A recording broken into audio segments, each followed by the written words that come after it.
I had what most people dreamed. I had the $1 million home, married with the picture-perfect wedding, and of course, the marvelous glam and glitter of work with my high-profile clientele.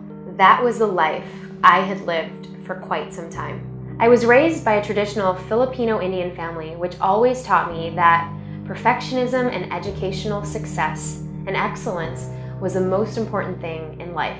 However, things changed. At the age of 10, my mother was diagnosed with breast cancer, and after 6 years of battling that cancer, she passed away.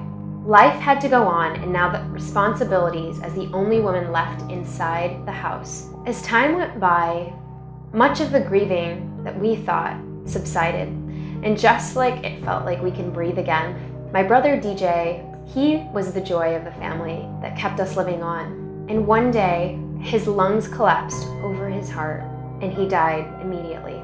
Can you believe it was on my youngest brother Vinay's 12th birthday? And it was 2 tragedies that I had in a year.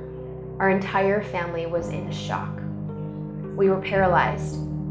It sent my dad into deep depression, and now I had to be the mother to my youngest brother Vinay. And after years of pain, we felt like we were finally getting back on track, trying to piece together why so many of these things were happening. We had a family event, and my dad decided that it was time to dye his silver gray hair slick black. My dad had a horrible allergic reaction to the hair dye. His face blew up twice the size, and after multiple tests, we learned that he had stage 4 lung cancer. He died 9 months later.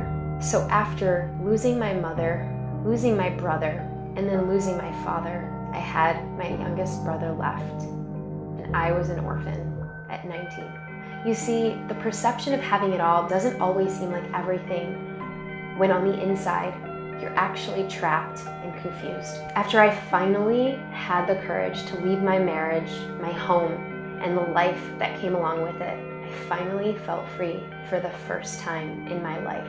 I started growing at an exponential rate and sharing my story and realizing how many people and women and leaders in general started relating to different points of my story, and being open about my vulnerabilities granted me more access to so many different types of people.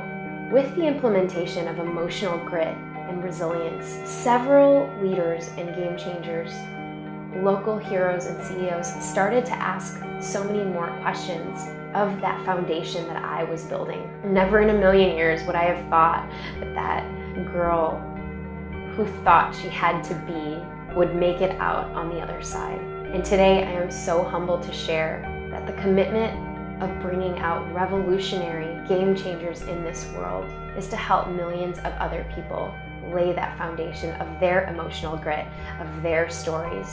By implementing emotional grit into your own lives and the need for putting your very own well-being first and filling your cup up first is what we are truly inspired by.